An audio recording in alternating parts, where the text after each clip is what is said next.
This is Alan Baker, and this is the Warriors Path podcast. Today, we're going to be talking about out of position fighting, something I refer to commonly as dog boxing.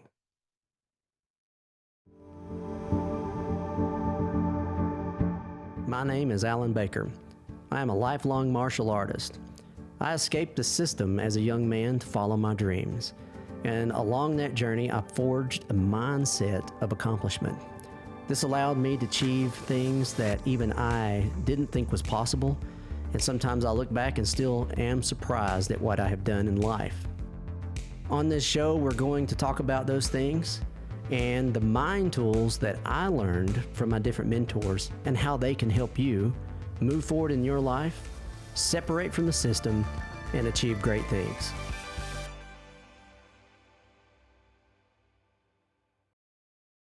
Well, we just had our coach development camp for CSW. That went really well. Had a great turnout.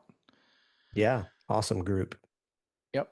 Videos are already up and updating profiles for all the guys. That will be coming to C-TAC soon as well, tracking everyone's ranks and profiles, etc. I'm pretty excited about that. Yep. Videos are up. A lot more in the queue for the Alan Baker archive. The next thing I've got on the list for this week is some of the gym footage, the weightlifting nice stuff. So yeah, that'll be we're cool. putting a lot of energy into the Warriors Path archive. Actually, spending all the rest of this month, I have 2 more events I've got to teach between now and the end of the year, and then I'm starting to write shot list for January. And those that don't know, I spend all of the month of January every year in front of a camera recording for the video archives that are on the internet. And actually, this year it's going to be a couple of weeks into February as well. Actually, hoping to bring Coach Bob down, and we're going to be doing a very formal recording for a new project that we're launching next year. I've been teaching a program at the Executive Protection Institute over 15 years now. They have a class, 7-day class twice a year where they teach and educate protection agents, bodyguards. And I got involved 15 years ago because they were looking for a defensive tactics method that fit what they do. So I came in, I went through the training, actually got to do some of the work. And that's when I built the PRT. It's specifically built around that culture and that environment. Well, since then, I've had a lot of requests to do train the trainer events for the PRT. Never even thought about it until this year. And we had quite a few of them this year. So I put it on the desk to think about it. We've decided to do it. And, you've got to get the right personalities involved for something to be successful. And, team building is a huge thing in any entrepreneurial endeavor. Very powerful. And it's not the easiest thing to do. And it takes time to learn how to do it. And fortunately, I've made that mistake several times. But we've built an awesome team around this. And we're in the process of building the website, video archive. And that's to come back to where we were talking about having Coach Bob down. We're going to take a week, early part of February, and possibly rent a studio, and we're going to record all of the material needed for that instructor training course. And we'll be launching it in the new year. So that's pretty significant. We're excited about that. And one other thing that we are focused on too, and you'll see this on the website now, we've had a lot of requests for this. And right now I've only got 3 video archives on the website. One is jiu-jitsu focused, kind of my approach to jiu-jitsu. I take firearms into consideration and roll with them on quite often, and it has influenced how I train it. So that focuses on that.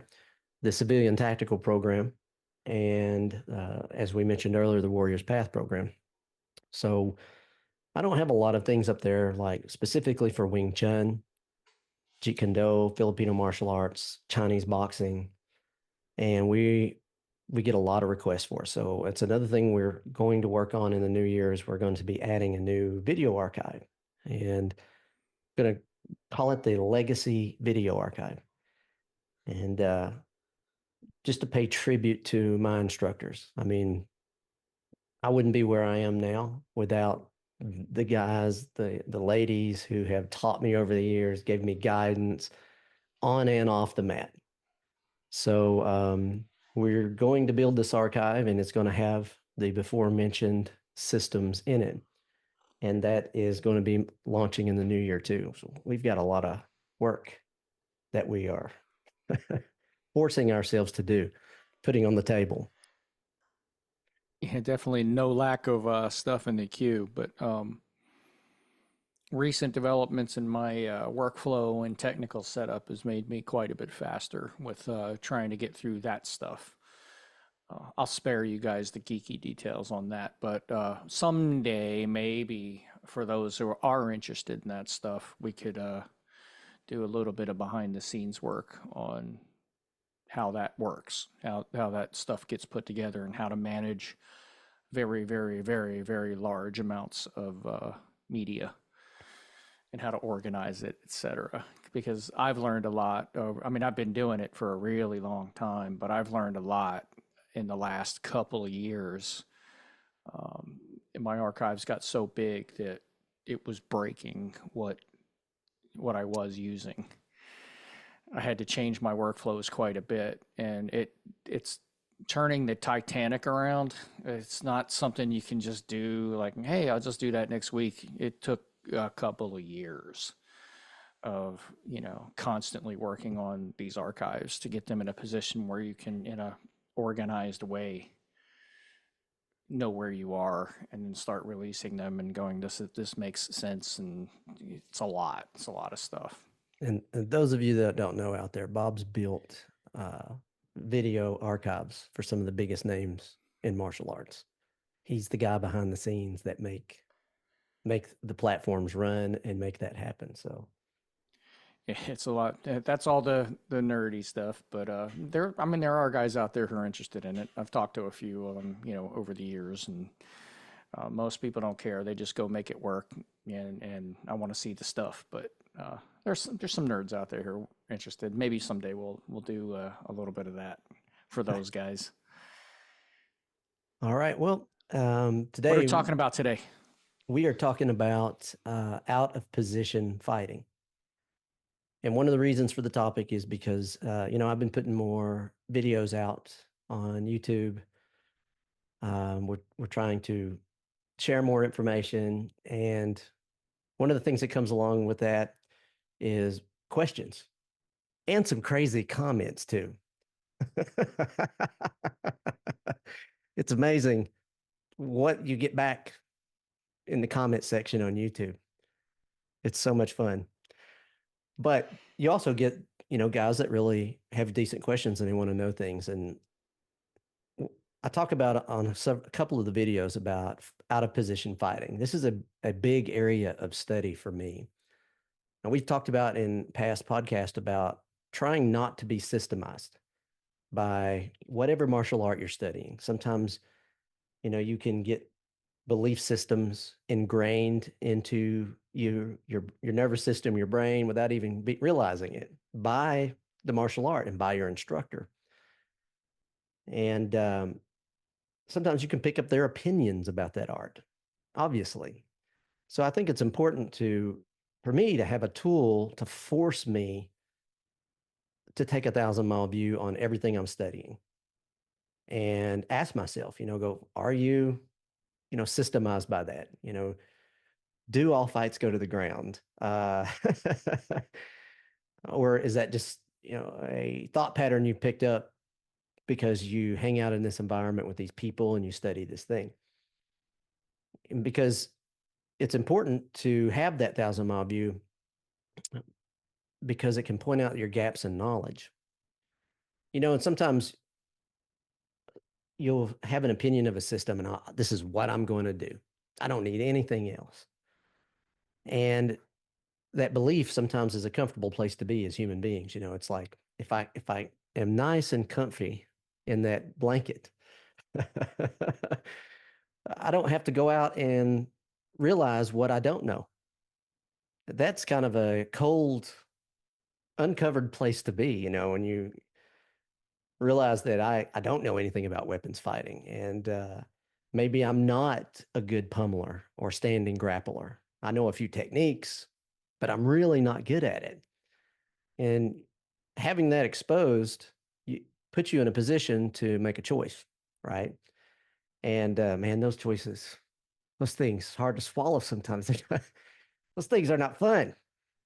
And so it's a lot more comfortable just to kind of stay in that blanket, stay inside the academy where it's nice and warm.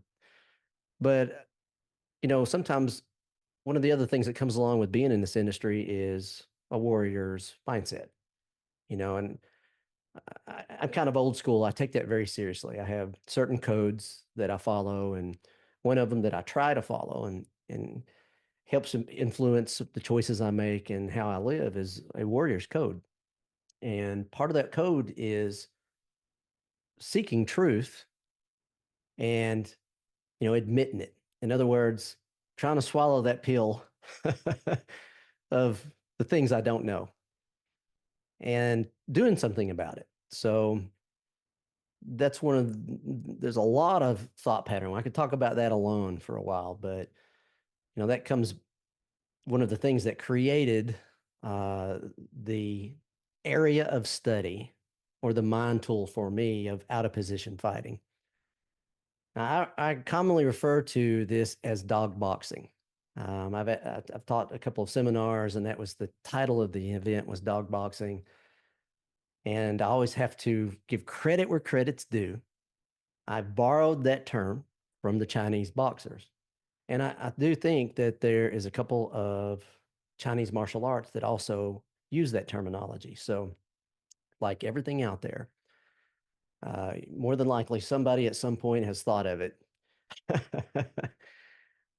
before you. And so, but I like the term, and it's related to, for me, a position I got stuck in when I was testing some stuff out against three guys. And I ended up on the ground on my hands and my knees, trying to get up while I was receiving pressure from my training partners. And that's when, I'm looking for a name, dog boxing. So yes, that is a borrowed term.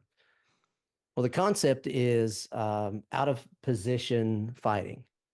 And to me, this is not a new thought pattern too. You look at some of the philosophies from Joe Bruce Lee. If he knew you were a certain type of fighter, like he knew you were a boxer, one of his goals was to take you out of your element. What do I mean by taking you out of your element? And, like say a Thai boxer, and maybe a guy that's trained for 10 years and he's used to a certain stance, a certain position. He has worked on the mat, in the ring. And so if you apply that in a self-defense situation and you allow him to set up a fighting measure, line up, and we make the physical agreement that we're about to go, he's in his element. He stands in the position he wants. He's trained the mechanics of that position. Probably so much it's ingrained in his nervous system. Half unconscious, the guy will kick your leg off. But let's say if I could take that guy, man, if I'm lucky enough to be in a parking lot between two cars and I manage to slam him on the hood of a car and start wailing on him, what does he experience at that moment? He and I've lived this. I hate to say it. Moments when someone placed me out of position, something I hadn't trained before, put myself, the human machine, into a position that I was not comfortable with. And then they started applying pressure, generally a fist to my head, several of them. And so what went through my mind in that moment was, I've got to get back to what I know. I've got to get back on my feet because I know that I've trained that. And I had the vision in my mind. These are the things I've done. So I've got to get there so that I could do something about this. So in that moment, you put the Thai boxer, possibly could be Ondo box, could be anybody. I'm just saying. into that position, I think it's pretty common to struggle to get back to what you know, what you've trained. But if you do it with a dog boxer, they're comfortable in those positions. So if you put them in that position, they go, "Oh, I've done this." And one of the principles that we follow in that method is 360 degrees of destructive force. So you know how to do that. You go, "Oh, well, I'm on the hood, but this is just like another position. I know how to deliver destructive force to this guy. Let's go. Let's start unloading." And another interesting thing happens. And this is something that once I corrected my training, and then I got to go a little further along the journey, and I got placed in that position again. This time it was in a shoot house and a stinky old couch. I got rammed across the room, and I actually tripped and fell on the couch, and the guy came in on top of me. But once I hit that position, I'm like, I know this, and I immediately started doing what I know, and it surprised him. He was expecting me to be in a bad position. In his mind, he's like, I'll put him here, and then it will work for me. But it didn't. So I kind of got to scramble his eggs. I got to mess up his OODA loop a little bit and get inside of his head long enough to get out of there. So basically, that is what dog boxing or out of position fighting is. We want to look at how does the human machine interact with different surfaces that are around us, and we want to study it just like we would on the mat in the academy in what I call open space, meaning you're just standing out in the middle of a room. And we spend a lot of hours and repetitions teaching the body how to produce destructive force, jab cross, hook, elbows, knees, all from that position. So that is an idea of what dog boxing is, or out of position fighting. And to me, it's important because the more I've gone toward self-defense, or I've started to put myself in more realistic scenarios out on the sidewalk, you know, um, in a hallway, in an elevator, or places like that. I've tripped, I have fallen, and I couldn't get up. And I ended up in positions that I didn't plan, because that's life, and gravity. It's not just a good idea; it's the law. we we You have to follow it sometimes. So, uh, based on that, we make a list of what we think are some of the most common out of position and train it. And one of the cool things for me was a couple of weeks ago in October, one of the things I'll try to do every year is spend time with Guro Dan Inosanto.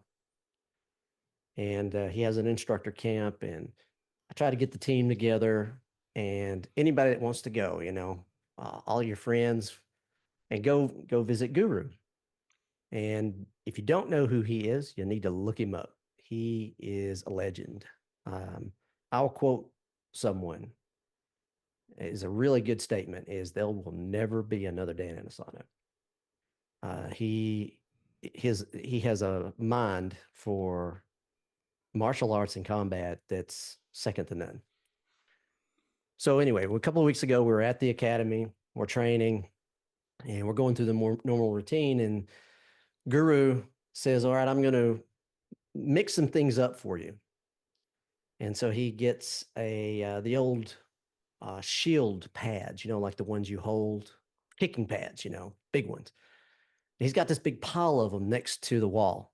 Yeah. So he says, "I'm going to go get all of those pads, and I want you to get them out." And he wanted us to have two of them in a partner. So he showed us how to set it up, put them side by side, and your partner was supposed to sit on one and you're supposed to sit on one. So what he was trying to do is make it similar to seats in a car. And so he tells the story of Bruce Lee, putting him in the backseat of a car. And apparently Guro, he was a sprinter in Yep. school, and was pretty good at it. So that kind of also led to him having really good footwork. He could move very well. And I would say a lot of his training in Filipino martial arts just multiplied that. So one of the reasons C. Joe Bruce was doing this was to take away his footwork. And apparently he told Guru, because he made that point when he started to set this up. He goes, I'm taking your feet away, your mobility, which is a huge thing in combat science, is the ability to move. So he put him in there and proceeded, to shut the door and expose him to wisdom in his own special ways. He said he came out of it going, man, I've never done anything for this. And if you do know Guru, if something influences him like that, he fixes it. He's like, All well, in. he's all in. Where can I go? Who can I talk to? What information can I find? And he will scour the planet It's true. to fix that problem. And so he was exposing us to this idea. And so we did the drill, and it was a blast. We switched partners, and we're just sitting on these mats. The only problem is you don't have a door to lean on or a seat like you would in a car. So we're pretty much just beating the hell out of each other and knocking each other off these pads. It's great. But why I mention that story is because, what did the Guru do to us? He put us out of position, right? In a seated position.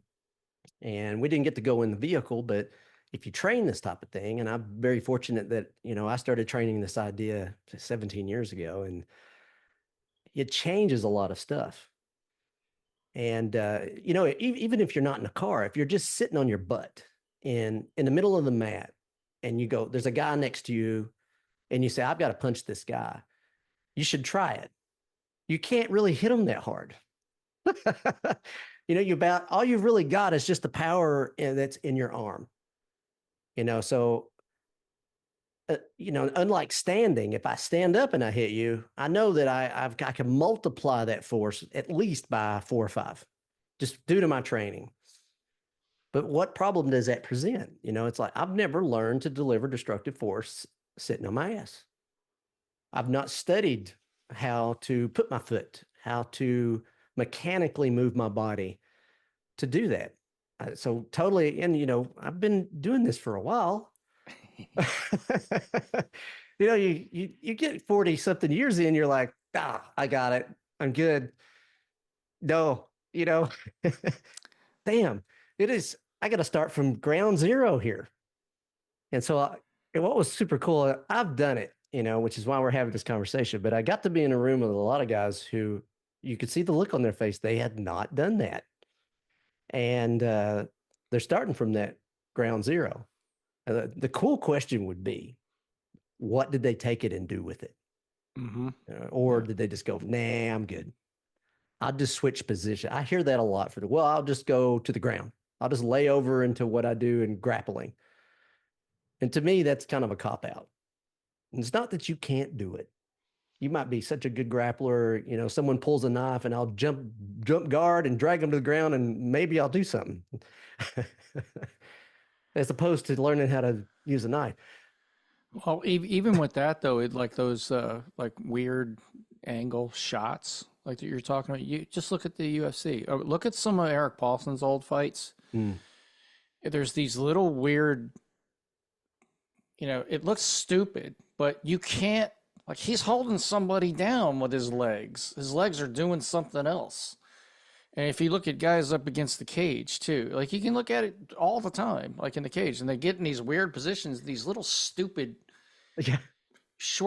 they're doing something, but you can't wind up for shots. Yep. Your structure's different, and you're like, you might be holding somebody with your legs and one arm, or he's on you, and there's these little dumb things, and it fits kind of in the category that you're talking about. It's these little, Eric's even got little templates for it, like this little punching.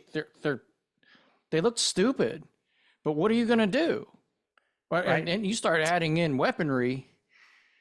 You might have kit on, you might have knives, you might have guns, whatever. If you're law enforcement or military, this really complicates it, because then you don't want to present your stuff, and right.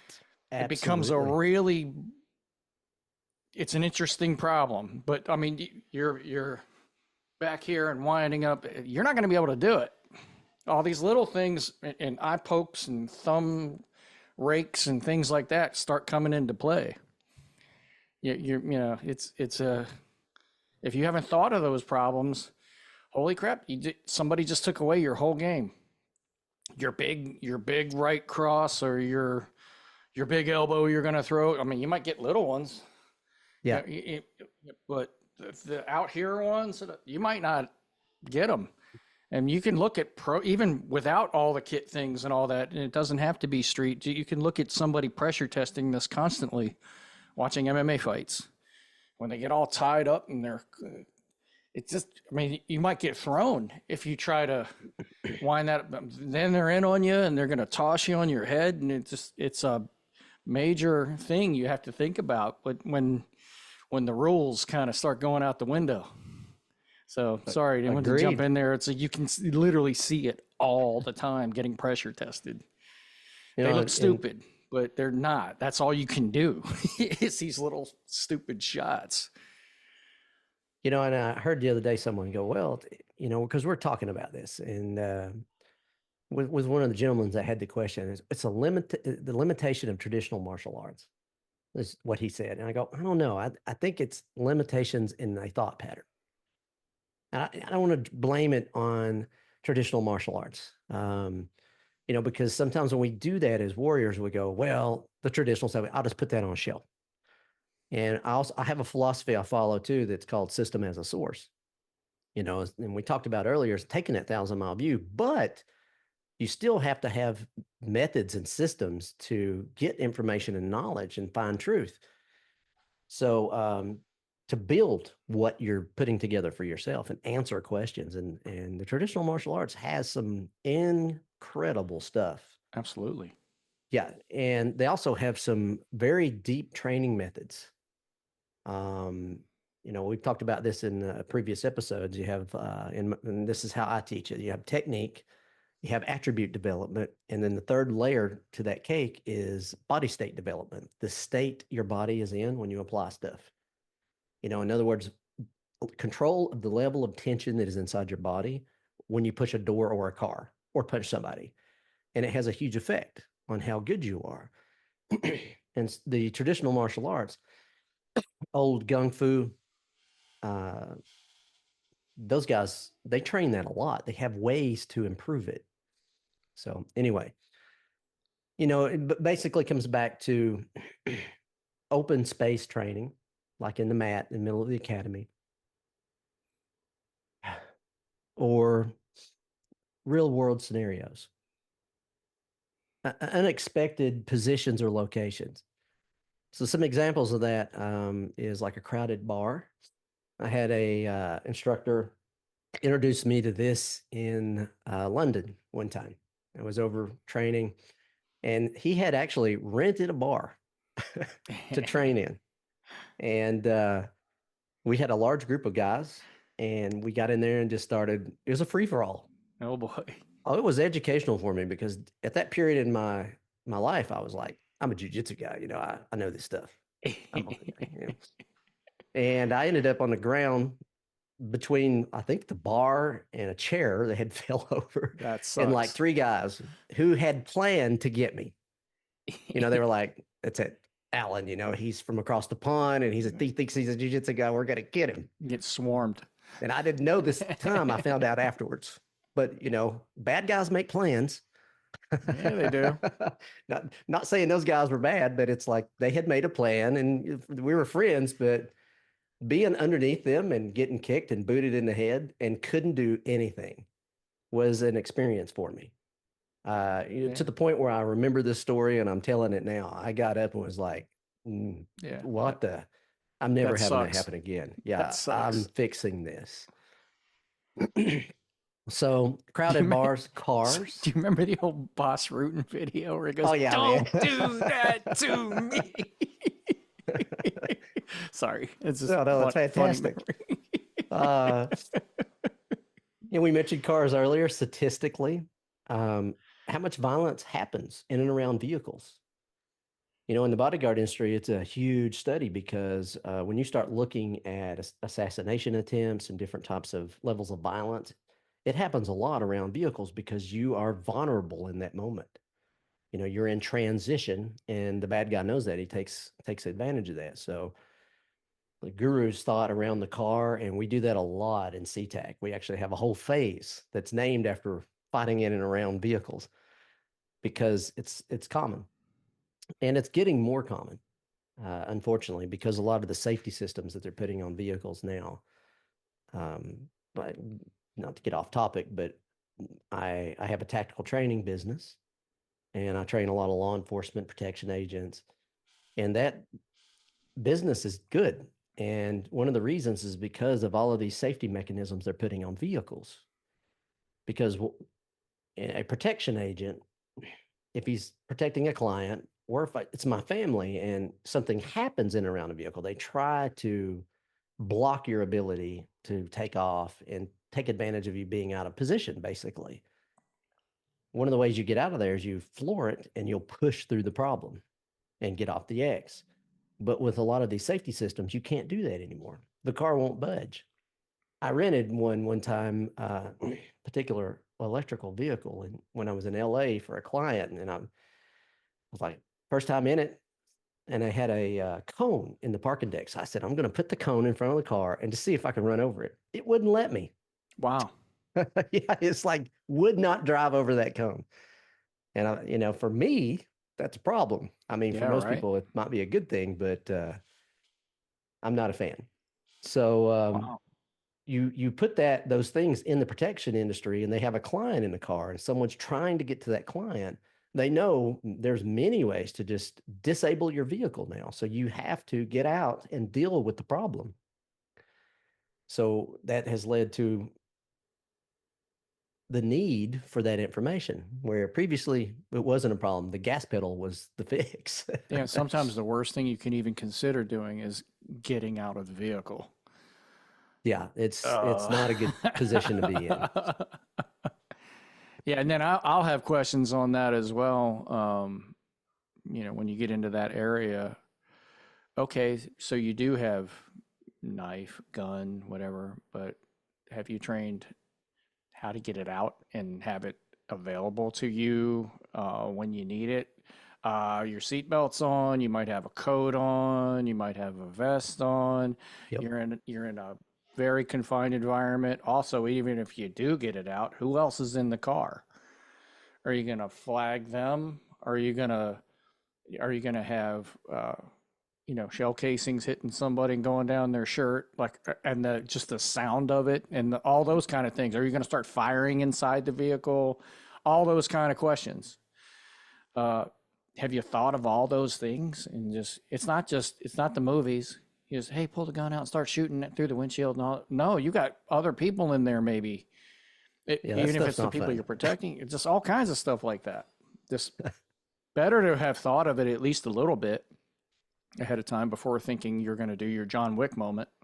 Agreed. Or put together an intelligent process to study it. Hmm. That's a good idea. I think somebody might be working on that. So we talked about crowded bars, cars, alleyways, hallways, and elevators. Love them. Once I learned to navigate them, stairways. Now this has been my nemesis lately. Stairways suck. Yeah, like I said, we're recording more videos, and we were in Winchester, Virginia, and we found a office park, and we were recording, and there was a stairwell, and they don't like me. Those things are hostile environments. I'm supposed to be the hostile environment. And I mean, it's even funnier knowing that I broke my elbow a couple of years ago, fractured it, broke the bone clean off Yeah. on a stairway um, in Nashville. That was a fun fix. But yeah, me and stairways, but we're working it out. So you got a choice there. You have that relationship, a little bit challenging. Am I going to stay and work it out? Or am I just going to get the hell out of here? I'm trying to stay and work it out with this thing. Yeah. Well, I mean, back to the concept of it, though. Spending some time Even knowing the right thing, whether it's weaponry or not, environment, and the tools you're going to use. Guru's old analogy, you don't use a hand grenade in a phone booth. Yeah. What's the right thing at the right time? Well, you don't always know, but if you've trained a whole bunch in a whole bunch of different scenarios, you're a whole lot more likely to know. You've got a little bit of flight time in these things. It's never perfect. Chaos always happens, but Oh, at least you're doing it, because how many yeah, people are doing it? it's better than the guy who never did anything. Correct. So anyway, we have those things, and how do we break them down? Like we said earlier, how do I intelligently put it together in a educational process, so that I can train myself, or I'm just jumping around, And so for me, and this is how we divided it up in the C-TAC program. One of the first levels is walls and corners, because, there's lots of those things around. I run into them all the time, sometimes literally. So, we will take the mechanics, and if you imagine you're in open space, you're in the room, you squash the bug with your back foot, turn the knee in, there's your good mechanics for a cross. Let's do thousands of them. So when I place myself against a wall, what are the mechanics against the wall? In other words, how do I navigate the body so that I am creating movement with the skeletal system? And then how do I line up the skeletal system in a way that I can deliver the force that I'm creating to an opponent, as opposed to I'll just stand off the wall. And we did a couple of videos recently. Those are some of those comments we got. Just get off the wall. Yeah. You know, maybe for the YouTube keyboard warriors, you've got that magic sauce where you just get out of those positions. But my guys, sometimes they don't let me. They keep me pinned there because they want to, I don't know, you know, give me an early Christmas present or something. But I don't have the ability to leave right away. So when I'm in that case, I wanted to figure out, how do I use that surface to create power? And there's a specific series to do it. And then there's different body positions against a wall, like standing, squatting, kneeling, the seated position, like we talked about earlier, laying. And for me, one of the reasons I like the name dog boxing is some people will call it a quarter, or they'll call it the turtle position. In other words, you're face down. Imagine being face down, hands and knees. Not a position I want to be in, but like the wall, sometimes, I get stuck there. Wall happens. Yeah. So I would take a look at all those positions and what are the mechanics in each one. Now, in TAC, we keep it simple. We'll just do the standing ones first, and then we would move to the next ideas. Now, that would include corners, how to navigate an innie and an outie, as my guys call it. It's an innie corner or an outie corner. But, after you get in that position, you're moving and you're dealing with the guys, you're working your focus mitts, you find out that there's ways to navigate it that is pretty intelligent. And it increases the amount of power you can produce and your movement. So the next layer is, for us, tables and chairs. Look at us. Where'd those come from? Because they're everywhere, right? Restaurants, in that bar. Like I said, I was smashed between the bar and a chair. It had fallen and it couldn't get up. So I put myself in a chair, and we'll usually start, we'll put the back against the wall, and we look at how to produce one movement. How do I find the way to move in that position, which leads to creating destructive force, skeletal alignment, and then I say, how can I deliver it to someone who is within range? And if they're not within range, well, yes, YouTube, I would just get up. And one of my favorites is a booth. In my last school, we were right next to a business that built really high-end stairways. And, I would buy cheap tables and stuff at yard sales. So we'd bring them in the front of the school. We'd train like once a month on these things. And we'd just destroy them, man.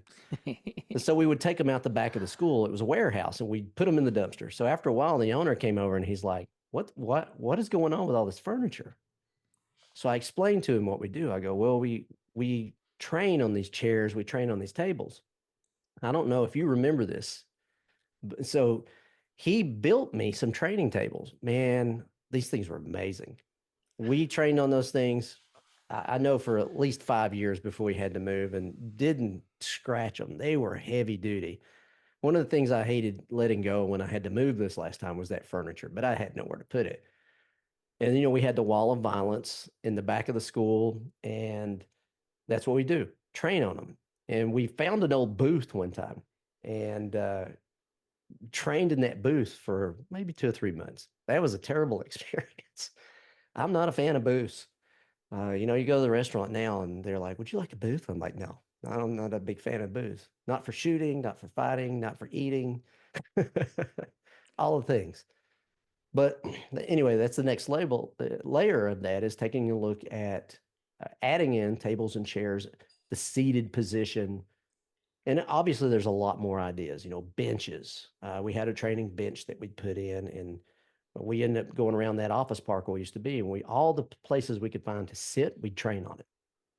And then for us, layer number 3 is people. And, like that bar we were in, I'm dealing with somebody and they grab me and shove me and I run into somebody else. And I can't just turn around and deal with them. So I have to learn to navigate human bodies. Sometimes, it might not be the bad guy. It might be the good Samaritan. It might be the SO who's not happy with, your exchange of gifts, early Christmas presents with whoever. So that is how we'll break it up. And we like to break it up in an organized fashion because obviously you can train those things. And there's so many other things you can put in. But again, sometimes you got to keep things simple to spend enough time in an area to develop knowledge of it. And that's how we did it. And then, there's another drill. There's actually 2 of them I want to talk about. And one of them you mentioned already, and that is the wall survival drill by Coach Erik. We're going to come back to that. But the other one is called the Around the World drill. And I learned this one from Justo Dieguez out of Spain. And there's different variations to this drill. And I actually had done a lot of this previously with Guro Dan in Filipino martial arts. They'll train standing, squatting, and kneeling, sitting, and laying. Like you would do different stick drills in all of these positions.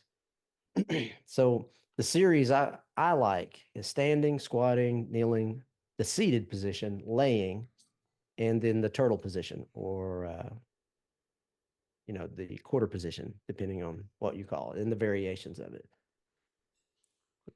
So the reason to mention this is, and we just said this earlier, if for instance I'm against the wall, I might start standing. Sometimes you ended up in a squatting position. Sometimes you'll get your leg kicked and you end up down in a kneeling position. And so, if I'm not comfortable in that position, I've tried to fight to get to what I know. A jujitsu guy might, well, I'll just go down to the ground and I'll put him in the guard. But to me, I'll come out of it going, well, I need to learn the mechanics in a kneeling position. Let's take a look at it. Maybe I can learn it. So if I hit it, immediately I can deliver force. So that's how we would look at that and then we would apply it to a corner. And as we said earlier, let's put it at a table, let's put it at a chair, laying on a bench, underneath the table, even. It could be a bad day. So, yeah, they come along every now and then. There's people plotting to give me bad days. Oh, I was such a nice guy. I don't understand. I don't know why. So, that's how we would plug those together. So we would have our basic outline of the surfaces that we want to play around, and then the variations of the human machine and how they interact with those surfaces, just to keep it simple. And then we can grow from there. And some of the principles we talked about, and one of them we've already spoke about, is 360 degrees of destructive force. So let's say we did it in a laying position against a wall. How do I deliver destructive force upward, downward, in front of me? And I might not have to behind me. Now, if I'm in open space, I'd probably want to know that. If I did it in a seated position, and we talked about cars, what are you in? You're in a seated position. Have you got into that car and learned the mechanics of it? Do you know the movement that's available to you? And, movement can lead to destructive force, but you study that. And that's one of the reasons we gave it a name. So we could go down the list and go, have we studied the 360 rule in this position? And if somebody in the room goes, oh, I haven't, okay, we'll fix that. So we're all on the same page. The other one is surface engagement. And how do and the terminology I use a lot is, how do I violently engage a surface? Like somebody's shoving me into a wall, or I just run into it because I have to, because I'm having to move quickly and I can't slow down in order to engage a surface. I want to know the mechanics of engaging the wall or the side of a car and doing it in a way that it doesn't damage me. If I'm thrown on the ground, or if I'm happen to be ahead of time and I have to engage the ground. For me, everybody learns to break fall. And the guys pick me up, they throw me on the ground. So I'm traveling through space and time. And I'm like, whoa, I've got to engage the surface, but I'm behind time. They got me. So I'm going to break fall. But after training for many years and doing judo and grappling with the great Erik Paulson, you start to develop a sensitivity and an awareness of your balance. And when you are entering off balance, you'll feel it. Like Coach Bob will shoot in on me in a T position and he'll start to do a throw. And then as I start to get to the edge of when that throw is going to happen, I go, oh, there it is. It's about to happen. And I know that because I pummel and grapple a lot, so I've recognized it. So if you've developed that skill, you have the ability to get ahead of the opponent. In other words, I'll just go to the ground anyway. I'll engage that particular surface at that time ahead of time, and I do it in my way. Well, that allows me to do some additional things on the way down, which might not be healthy for my opponent. So that, to me, that's the difference between a behind time surface and ahead of time. I'd like to be ahead of time. If I feel that happening, I'll go ahead and engage it. If they're shoving me to the wall, I'll just go straight into it and do it, because if I can engage it well, chances are it'll produce some ballistic movement that I can translate into power and give it right back to the threat. So that's surface engagement. That's another principle we follow. And the threat usually does not expect the counter offense. No.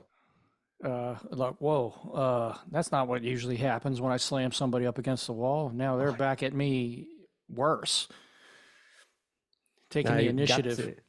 Got to work with a law enforcement team in Louisiana. And they a lot of people will call me when something happens and they want to, how do I fix this? And they had, one of the officers had an exchange between two vehicles, or parked maybe 6 feet apart. And so come down, we know you got this program. I'll go, okay, well, I'll need like a hallway that can handle some abuse, not drywall, because the world is cardboard. The more you do this type of training, the world is cardboard. You will just bust everything up. Well, they said, we've got training vehicles. I'm like, you don't understand. We'll destroy them. Well, they're training vehicles. It's okay. I'm like, we'll destroy them. It's okay. It's fine. Okay. Well, one of them was a big Jimmy and the other one was a car. And when you learn to do this surface engagement, it is ballistic. It's like a pinball moving between two walls. I almost wish I'd have recorded it, because I don't just get vehicles that I can just destroy on a regular basis. And so we probably trained for 3 days. At the end of those 3 days, those vehicles were tore all to hell. Quarter panels were smashed, glass was gone, all the seat brackets, the mirrors were gone. Yeah, it was. Anyway, the principles we were talking about. We talked about surface engagement, 360 degrees of destructive force. The third one would be timing. And we just talked about that. To me, there's a basic 3 times that you can train on. I can be ahead of time, on time, and behind time. And this is an important principle that it could be related to anything outside of maybe a single system mindset. And I'll commonly say that I plan to be ahead of time, but I prepare to be behind time because the bad guy wants me behind time. So my plan, I'm like, I'm going to do this to him and he's just going to receive it because I'm that good. Wish it went that way all the time. And sometimes it does it because there's more than one. Sometimes there's 3. And then even though I am, Kryptonian and I'm bouncing it off of this one guy really good. The other 2, so I end up behind time and I need to have a plan. And so you could say any technique, we have this technique. How do I apply it ahead of time? And that's a lot of times how we learn them, because in our minds we'll go, I'm that good, I train, it'll be this way. But you stop and go, well, how would this look behind time? And one of the things Justo does is he gets into the fetal position on the ground because, do you know how to have a defensive system when it's just everything's failed? So you should, right? He does that very well. And then if I picked one more, it'd be optics. I'm at my old school, the one with the really cool furniture. And I don't know if you made it to that one, but it was 7,000 square foot. The mat was huge. Yeah. And so we're in jujitsu. We're out there rolling, and I'm rolling with, I think it was Chris Benfield. Chris is a handful. He's a challenge. He's a black belt. So I finally made it into mount. I'm not going to say how long that took. But I was like, I'm proud of myself. Let him wear himself out. I'm going to rest here for a little bit. And then I felt this peck on my head. And Iris had a question in the office. She came running out, ran across this mat, and ran up to me. I didn't know this until I was like, where did you come from? Pecks me on the head. And I was like, wait a minute, that's a problem. And that not only did I not have the optics to pick that up in some way, but and this is an example of what we talked about earlier, being systemized, because jiu-jitsu don't care. I'm busy. Look at me. I'm in mount. Things are about to happen to this guy. I'm not looking around. So I had trained my nervous system not to have good optics in a grappling situation, not to look. So I put that on my list of things to fix everywhere. Do I train my eyes to look, especially under pressure? So I had to go back and fix that. Anytime I hit a dominant position, develop the habit to look around. It might not matter in the academy, but what are you training for? If it's all you're ever going to do is do it at a tournament or something, maybe it doesn't matter. But, there are evil people in the world that are out there plotting against you. Maybe they catch up to you and put you in that position. I don't know. They might not know jujitsu, so you hit that mount and you're like, ha ha, I train, I got you. And then their buddy gets out of the car and sneaks up on you with a Soccer crowbar. kicks you in the head. Right. Well, I think that's just to clear it up. I think there's nothing wrong with sports specific, training. That's fine. If you're competing and you're doing that, that's great. Because having that is better than nothing. Being really good at it, even in sport mode, is better than nothing. However, don't be deluded into thinking because you're really good at sport jiu-jitsu that's going to all translate to street engagements, like exactly what you're saying. Because you might be, best guy at, your guard might be amazing, or you can throw the best darts, or all the things that, you got the best body awareness and nobody can deal with you. But if he's got a couple of buddies and they're in your blind spots and you don't see them, it doesn't matter. Like you'll get punched behind the ear or kicked behind the ear and you're out. Now you're on your face and getting curb stomped. It doesn't matter. Like what are you going to do against that? So yeah, it's okay to to be awesome at the sport part. It's better than not being awesome at the sport part. But don't delude yourself into thinking that it translates to everything. And it's extremely important. I need to do a disclaimer. It's time for Alan's disclaimer. Those sporting environments are some of the most amazing places to develop attributes. Yep. You put the gloves on, put the shin pads on, and go kickbox for an hour. You're going to get sensitivity. You're going to get timing. You're going to learn how to roll with the punches. Yep. And deal with pressure. Your body's going to change over time. You're going to get tougher.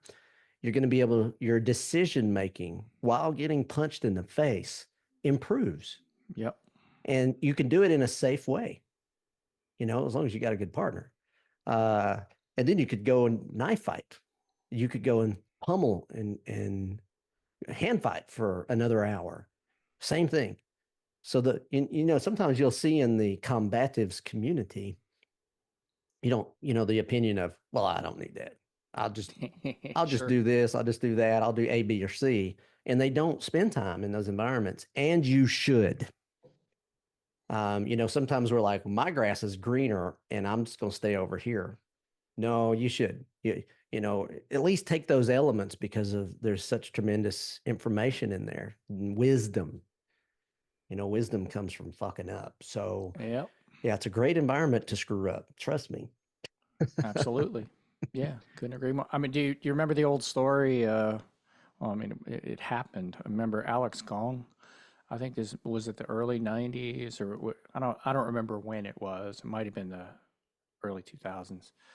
I think he was a Fairtex champion, Muay Thai champion. Do you remember? Like they had like an incident outside the gym, like a drive-by kind of thing, and he chased them down and they shot him.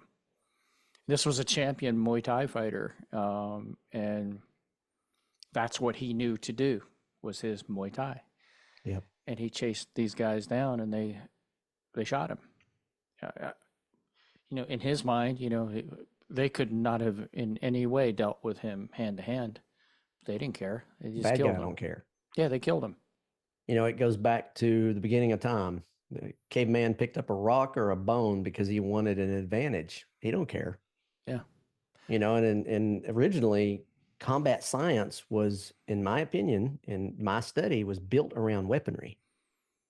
And then if you lost your weapon, dropped it, then empty hand happened. But the culture, martial arts culture today, you could go to a martial arts school and study a system in its entirety and never pick up anything. Yeah. That's an important element, including a firearm. That is something that you should train just like you do everything else. It keeps you humble. I mean, once again, it's not discounting this attribute development and this kind of training and this conditioning and all that stuff. It's all good. We're not saying it's not good. It is good. It's really good, and it's better than not doing anything.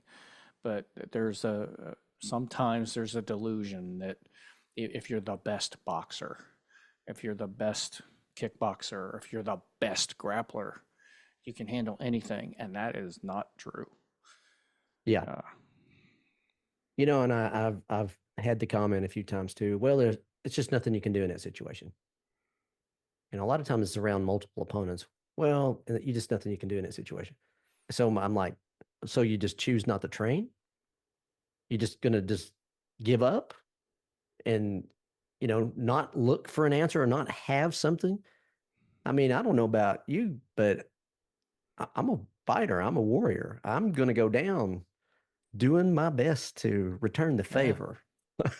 And I want to have a good plan for it. And I'd like to have some repetitions doing my plan. So, yeah. Something. Well, and getting those repetitions is, you can sit around and talk about theory all day long, and it never works out how the theory is. I mean, you got to go play. You got to go play the game. That's getting those reps in and letting your body do things, and you can do it. If you have a system, you can do it in a safe way to at least get there a little bit, get in the environment. Because, another analogy from Guru, it's like you can shadow box swimming all day long till you jump in the water. Yep. And then you're like, oh my God, I actually don't know how to swim. Been there So, a lot. yeah. What is this wet stuff? It's like, We don't have oh, that in the academy. yeah, So we, mentioned Guru Dan, talked to Justo, and I've got to talk about Erik Paulson's wall survival drill. it's an Because amazing for drill. me, these, I look back in time and maybe I'm a little slow to pick up on things. Maybe years ago, coaches put me against the wall and going, this is surface. You should know how to fight on it. And I just didn't get it. That happens sometimes. Uh, Me too. so when I look back and I go, oh, wow, I was doing some stuff off a wall. Erik was one of those guys. He's one of the first thing that comes to mind in his wall survival drill, and he Yeah. will put an entire class, their backs against the walls, and then get their partner in front of them with gloves on, and they would just go to town. Yep. Let me tell you, if you've never done it, it sucks. You can't back up. You might be able to go left to right a little bit, but you're very limited, and you just got to deal with it. And if you like myself, you're so busy looking at it and talking to yourself about how much this sucks, you don't see the value in it until later. I'm like, that was really good. We're talking about the mechanics of ballistic force and what are your defenses there too. That's a fantastic drill for that. Well, there's two sides to it as well. Then there's the offensive guy, because sometimes the feeder in that one, the guy who's doing the punching, if you're on the wall, I mean, there's different levels to the wall survival drill, but there's the guy defending, and then there's the guy punching. Well, if you get complacent in the punches, you're vulnerable too, because you think you can just sit there and throw shots for free. But then at another level of the drill, the guy's going to come off the wall and grab you and Yep. spin you and put you on the wall. And it starts getting crazy. And then there's other elements to it, but you can get complacent. Once again, back to the attacker, the guy who comes at you and puts you on a wall. You don't expect that guy to have the experience to then come off of that wall and then put you on the wall. Yeah. And that drill does that really well because you're used to those things coming in at you. And there's another element to it with the flinch response. And one of the things he does, he has you warm up your face and keep your eyes, like you get the crazy look, whether you keep your eyes wide open with shots coming at you. Optics. Yep. It's like, well, some people do this. You get this going, and you turn your head, and you this starts happening. If you're not used to these objects coming at your face and being able to stay in the pocket and stare the guy like right at him, you're going to flinch. There's a normal flinch response that happens, and then you don't see it. And that's the shot you don't see that usually knocks you out. And then guys out there that maybe you've never done this before, and you're like, "Wow, I want to plug that in," but that doesn't sound fun. No, you can train it easy. I want to make that point because get a good partner, and you can train with a volume knob. They can turn it down and play. Yep. I'm given suggestions that I might not have been smart enough to figure out. Yeah, we used to take a lot of headshots. That's why I look so damn good now. Headshots aren't healthy for old guys, but you can train this without doing that. But yeah, we're passing on some wisdom here. Talk to your partner and just start very slow. The thing is that you are putting yourself in the situation that a lot of people don't. Yep. And, you can start figuring it out. There's no hurry, and it's just consistency over time. If you did this drill every 2 months, you're still going to be farther along than the guy that doesn't. And he goes, well, my system is just the answer to everything. Yeah. I've never found that system yet. Yeah. So like one of the points I think we've discussed, we might not have pointed out, is just having the ability to think about those things, changing your perspective and mindset. Like we said, some systems will plug a mindset in for you. They'll plug a perspective in for you. This is how it will be. Just train like this.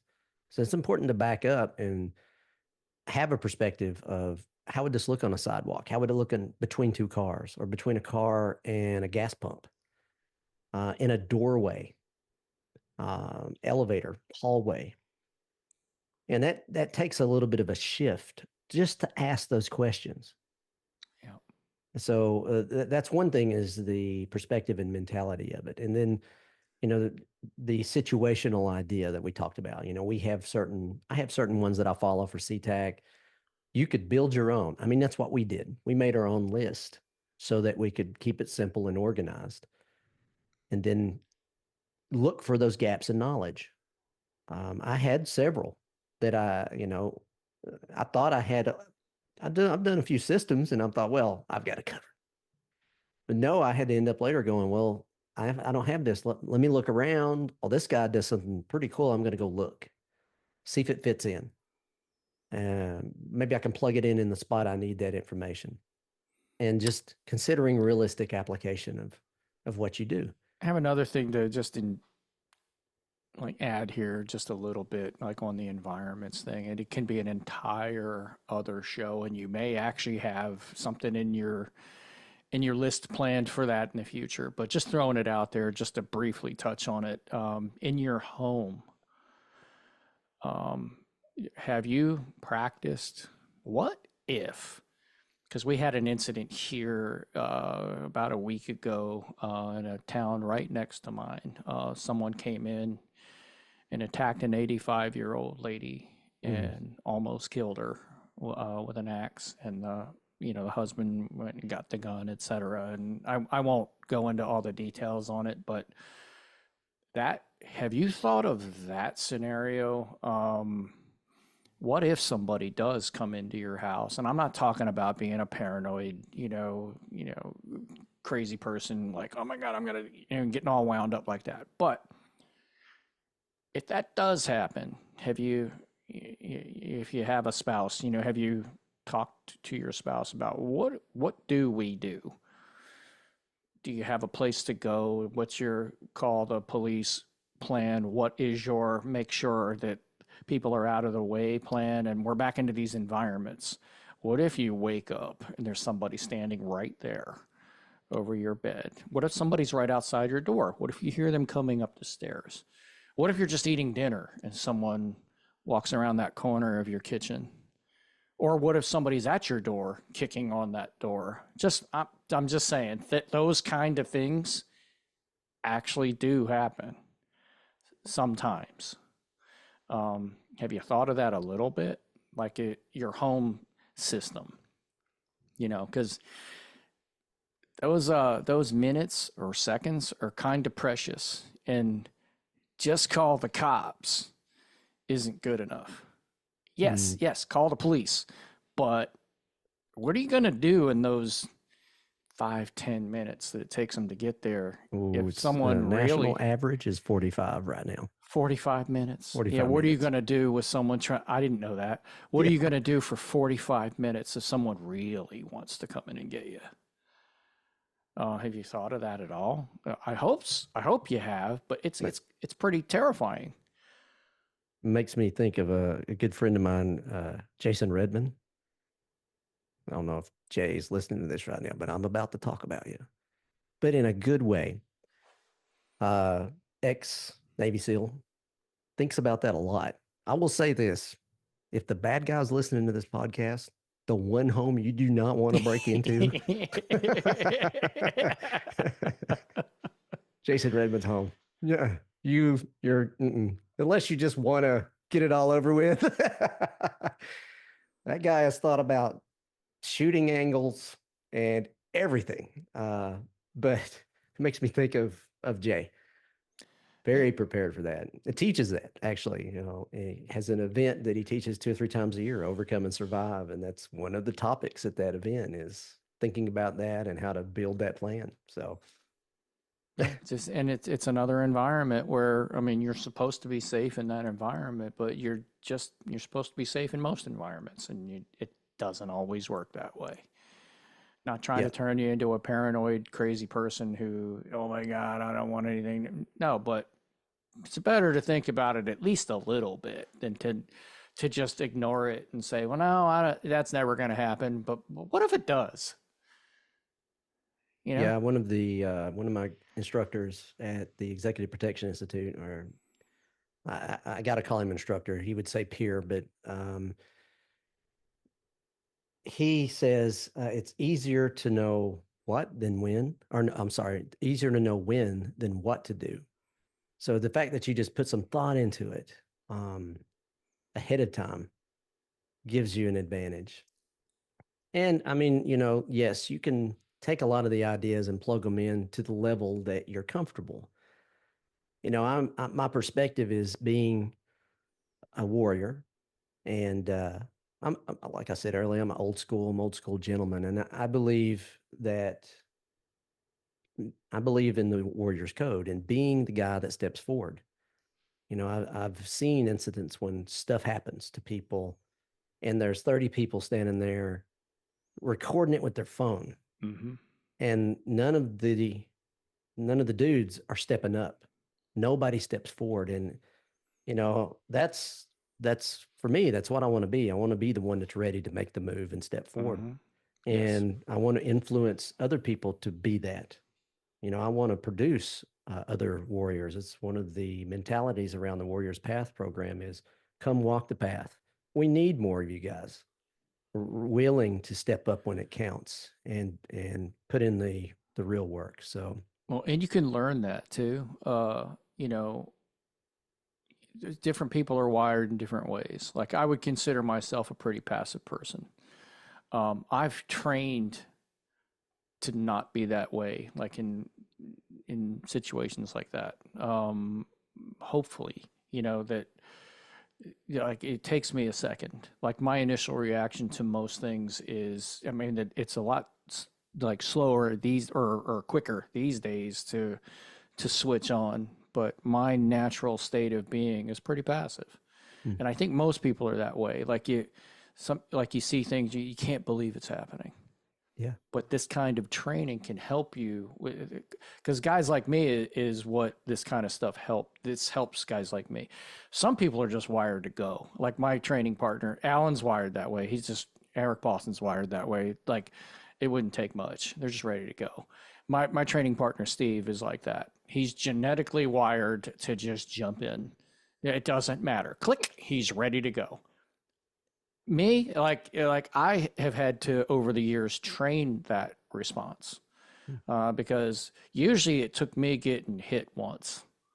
Like it wakes you up. Like it would take, like, wow, really, what's good? If you hit me, or like it snaps you out of it, and then it's on. But a person like me, or anybody wired like me naturally to be more of a passive type person, this kind of training is very valuable because you mm, can relate. Like, oh man, I don't want to get into it, and I don't want that to happen. Even if you've trained for years, you go yeah, right back to being that person. Like, but let me tell you, it's worse to not have stepped up and than living to with it have stepped. afterwards. Yeah, Yeah, it's worse. You don't want to. I could have done something. Well, yeah, you should. Sometimes, like, I mean, once again, different nuances to different scenarios, but sometimes it's better to just not be there. But if you could have helped, why didn't you? yeah, and that rolls right over to life too, because life is going to deal those events, and it can put you on your heels and keep you there for a certain amount of time. And Yeah. being able, like we said earlier, to make those decisions under pressure and take action and get around the problem. It doesn't have to necessarily be, a real life threat. Mm-hmm. I And probably use that mind tool in life more than the real deal. Uh, the biggest physical things I've had, I asked for. I got a group of guys to do it to me. yeah, yeah, and be And smart some of too. them that happened in real life, I probably asked for as well. Well, and be smart too. Also, know, do you have your family with you? Is Right. your number one goal to get them out of there safely? All those things. That's a separate and entire block of material, but I just wanted to touch on a little bit of that because there's a lot more to this than going, I trained these techniques and therefore I'm good to go. There's a lot of psychology involved, and some of this training could even expose it. And know that once again, train. I like your analogy to the volume knob.